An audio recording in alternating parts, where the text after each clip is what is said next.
You will hear a conversation between two flatmates, Craig and Don, who are looking for a third person to share their flat. First, you have some time to look at questions 1 to 5. In the exam, you would have 25 seconds to look at the questions. Pause the recording for 25 seconds now. Now we shall begin. You should answer the questions as you listen, because you will not hear the recording a second time. Listen carefully and answer questions 1 to 5. Hi, Craig. Been home long? Yeah, quite a time. Did anyone phone about renting the spare room? Yeah, we've had 3 phone calls about it. Really? Yeah. Do you want to hear about them? Sure. Right.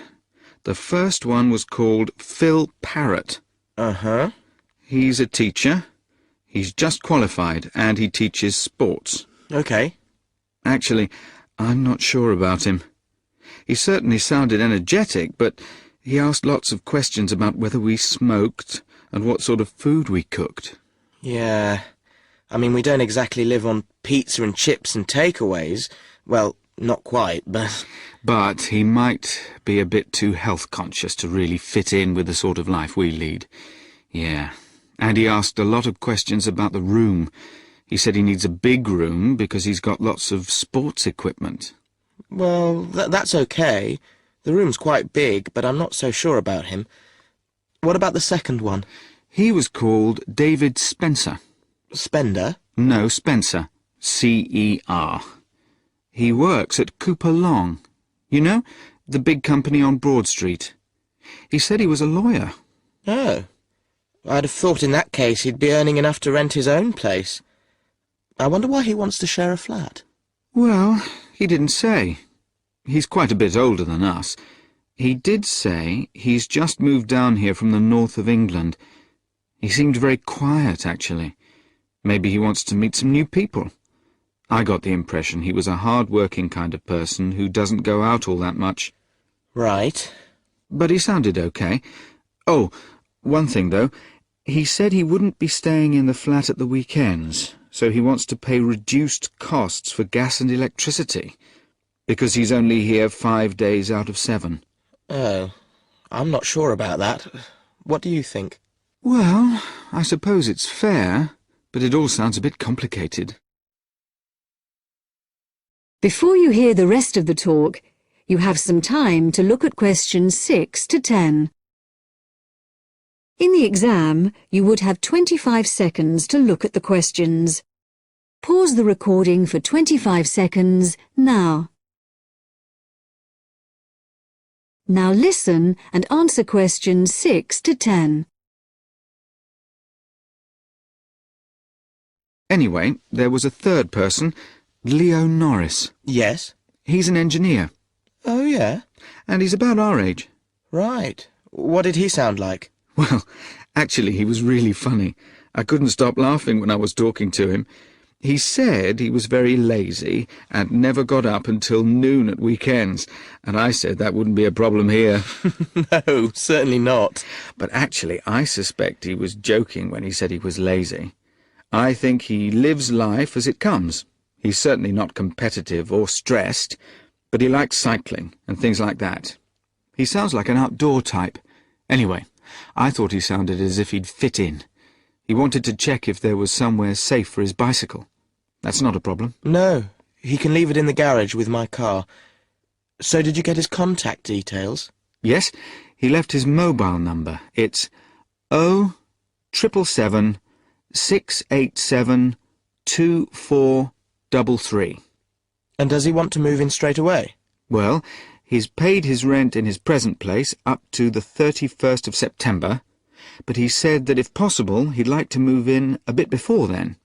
He said the 28th of September. And he was okay about the rent? Yeah, he said it was fine. Right. So shall we give him a ring and see if he wants to come round and...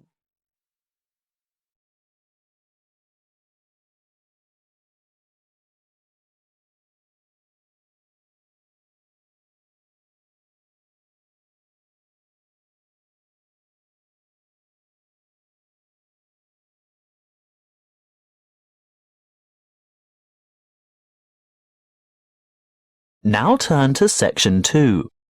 Section 2. You will hear a member of the Active Outdoor Club talking to a group of interested potential members. First, you have some time to look at questions 11 to 14.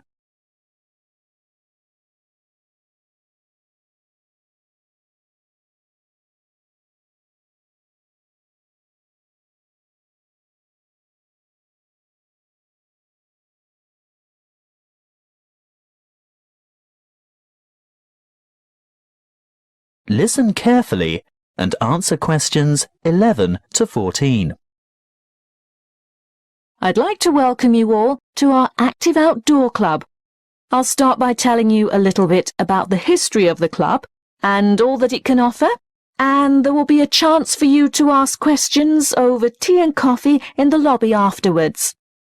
You'll also be able to pick up pamphlets from the table at the back of the hall, and if you wish to purchase any of our products, Bill will serve you at the front counter. As most of you probably know, the club was founded by Nick Noble about 30 years ago. He thought of placing an advertisement in the local newspaper or erecting a billboard somewhere, but it was the radio that he decided on to reach the most people. You know, other people who might be interested in outdoor pursuits. Just basic activities like walking or tramping. Anything active that could take place in some of the beautiful outdoor settings that this country has to offer. Nick was overwhelmed by the response he got, and the club soon grew from a dozen or so friends and enthusiasts to around 200 members 20 years ago, and steadily since then to reach a membership of over 2,500 now. You don't have to be a hardened athlete or extreme adventurer. On the contrary, it's a group that encourages friendship and fellowship through social and recreational activities. The club tries to cater for all levels of maturity and both genders.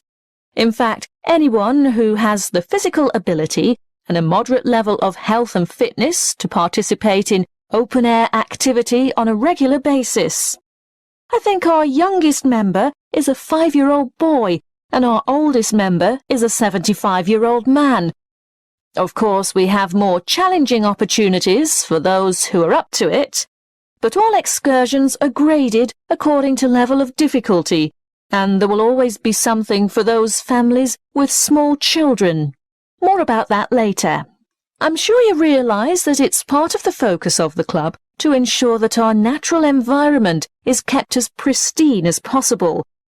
We all have a keen interest in conservation, and many of our members contribute their time or give a monetary donation to organisations that work to enhance and beautify our natural heritage.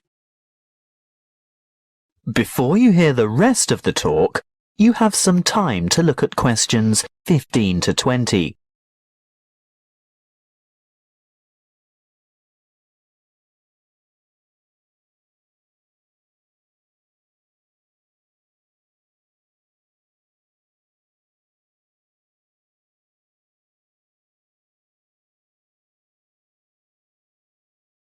Now listen and answer questions 15 to 20.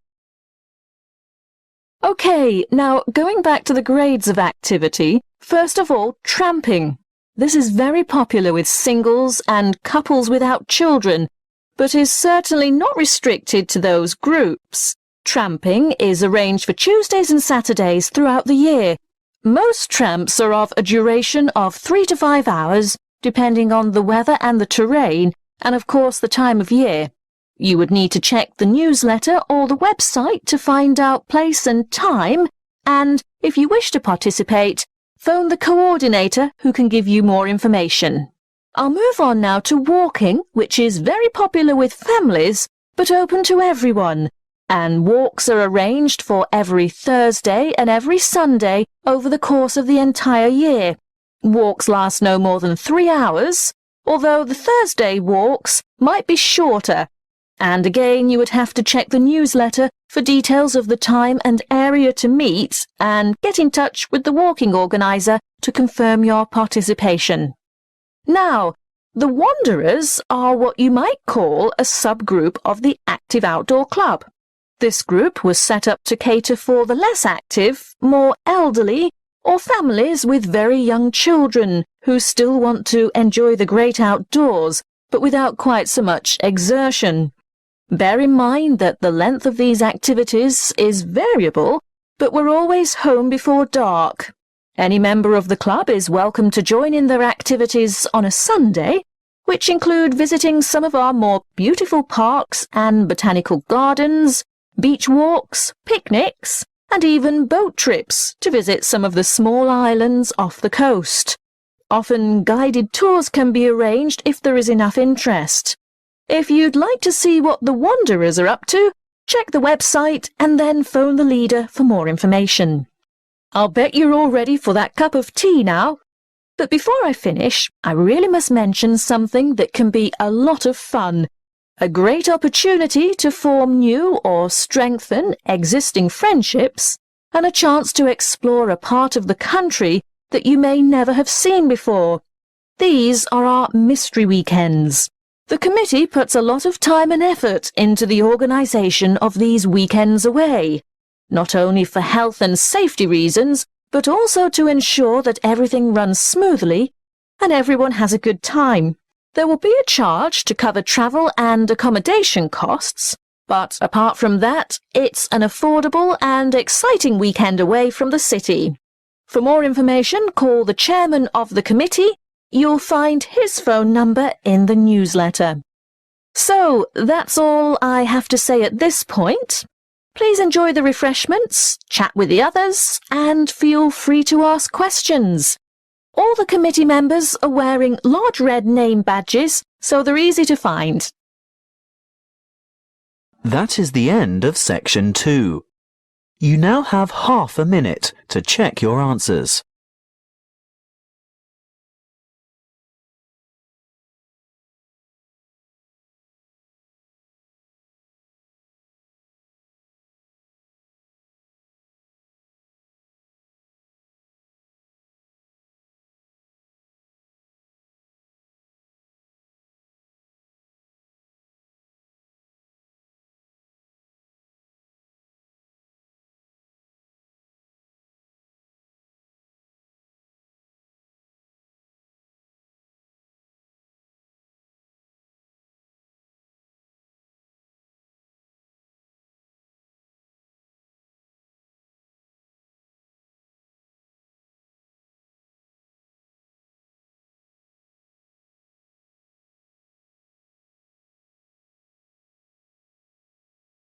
Section 3. You will hear a tutor and some students talking about an assignment. Listen carefully and answer questions 21 to 26. Come in. Sit down. Good to see you. Hello. Hello. Now, this assignment. The best thing we can do, I think, is to think how we can approach it. The main point is to investigate television, but not what's happened in the past. I was thinking that it would be necessary to go over the new media first and then... Yes, that's a way to make a start, but you need to do that quite briefly. But it's quite a complex topic. Yeah, I agree, but the emphasis must be on the future development of television as a cultural phenomenon. Yes. I've been reading the talk by Ashley Highfield. All right, and what do you take from that? What are the things that are competing with television? Well, to start with, there is the games console. Then there is the personal computer and the internet. Then again the mobile phone with its capability of games and puzzles. And of course internet access. Lastly, there is the iPod with the possibility of listening to music wherever you go. Good, you've understood that. Now, which of these presents the greatest competition for television? Well, according to the research, it's video games. Yes, that's true at present, but in the future... I think the phone will present the greatest threat then. And why? Because it's mobile, portable, and it's developing fast. Yeah, I think you're right. You need always to look to the future and try to assess how things will develop, as we said. Good.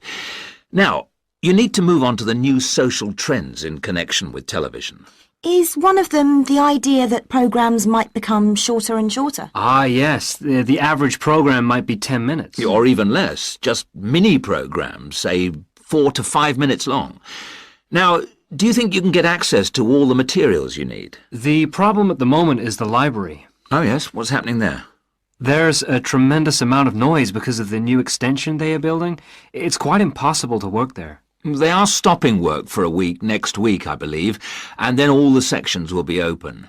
There's a hold-up because some roof tiles have not arrived, so there'll be peace for that week. But then after that, the media studies section will be closed for a week and all the noise and dirt will start up again. Yes, the sociology section will be open, and there's some good stuff there for you on this topic, and it's further away from the noise. Yes, I don't think the sociology section is affected at all, and neither is the journal section. No, obviously they're rotating the closures, and it was sociology's turn to close for a week last term. I think we should make a complaint. Yeah, I think you should. I've had a word with the library staff. They are very sympathetic, but... They are affected by these works just as we are. If I were you, I'd make a complaint directly to the premises committee. They only meet once a year, but in fact I know they're having a meeting next Tuesday. You might like to make contact with them, but don't say that I suggested this. Yes. But the Students' Union might be better since they are independent of the university. That's true, but I can't imagine that people haven't already approached them about this. Let's try the premises committee. Good idea, why not? Okay. Now, don't forget I need a copy of your dissertations by email and 2 copies in print, that is, on paper. If you give the reprographics office 24 hours notice, they'll make copies for you. And if you give them my details, they'll send those copies directly to me. They won't send copies to you, so you'll need to take your own copy personally from them. Good. Any questions?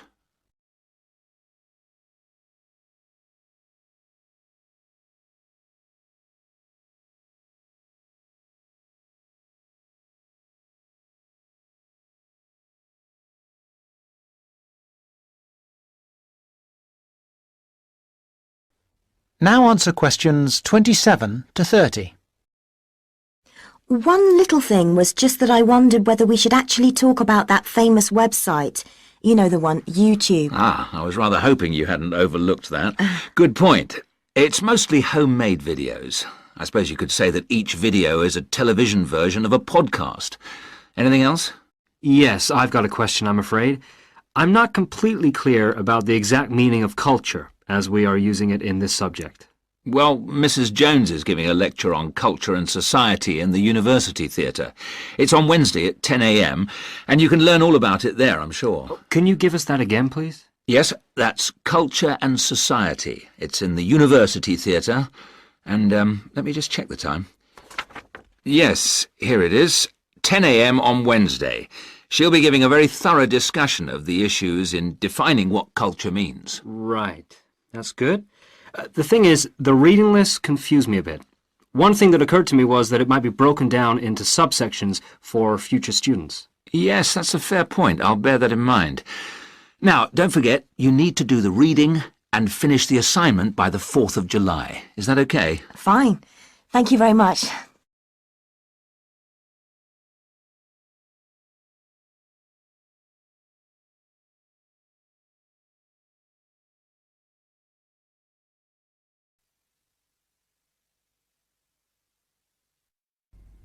Now turn to Section 4.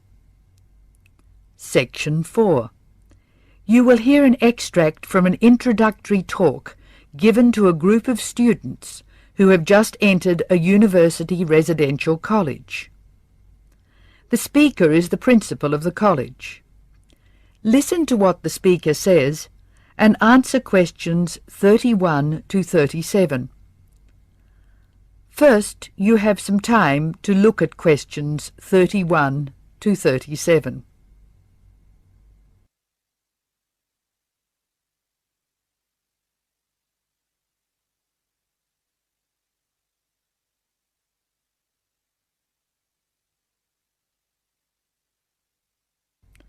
Now listen carefully and answer questions 31 to 37. Good morning and welcome to Scholastic House. I'm delighted to see you here. It is my duty to explain to you some of the history of our college and some of the traditions which I hope you will uphold. The idea for Scholastic House was expounded by Samuel Wells in 1898. Wells was a visionary whose ideas were well ahead of his time. He wanted a college which would encourage friendship between people of different races and nationalities. Wells died in 1900 before he could see the college in action. Scholastic House finally began operating in 1903 with 10 students. Those students came from Asia, Europe, and the Americas. At that time, Scholastic House accepted only male students, although it has been co-educational since 1963. 9 of these foundation students went on to lead illustrious lives. The only exception died tragically on his way home from Scholastic House to Sarawak. He had only recently graduated with an honours degree in law, and he was robbed of a brilliant future. The other 9 students, as I said, led very fulfilling lives. 3 became political leaders, 3 became doctors. Perhaps the most famous graduate became a university teacher and was responsible for the introduction of modern teaching training methods in his country. 2 of the original group became senior engineers and went on to deeply influence the way the water systems of their country were exploited. The college ran into hard times during the period of the Great War, 1914 to 1918, when the charter of the college was interpreted to mean that neither students nor staff could take part in the war effort. Many people felt that this indicated a lack of national spirit, and the walls of the college were frequently marked with graffiti. Meantime, outside the college, tens of thousands of young men went away to fight in Europe, never to return. The college was building a reputation for learning and for tolerance of opposing views. Scholastic House debate and discussion nights were open to the public in 1927 and have been available to anyone who wishes to attend ever since.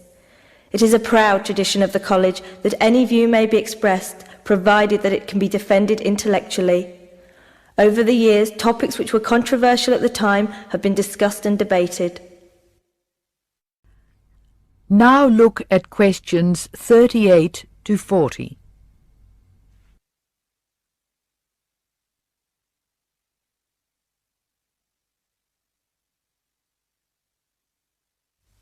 As I said, the college has a proud history of publicly examining controversial issues. Why should we do this? The publicity we receive is often sensational, and there is no joy in encouraging argument for its own sake. In fact, that sort of discussion just increases tension. The only legitimate reason for our behaviour is that it casts light upon the topic in question and informs the debate.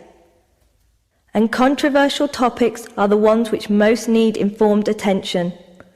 As the world forges ahead, we often find our scientists have outstripped our philosophers. We frequently develop scientific marvels without realizing their full implications. Nowhere is this more obvious than in medicine. We are now able to keep people alive far longer than before. But this medical ability must be measured in relation to the quality of those lives. I urge you to spend your time at Scholastic House wisely. You are the heirs of an excellent academic tradition of which we can all be justly proud. It is your responsibility to continue this tradition of querying where our world is going. Progress is not always upwards. I wish you every joy in your time here, and I hope that I will hear much well-informed debate from you. That is the end of section 4. Now you have some time to check your answers.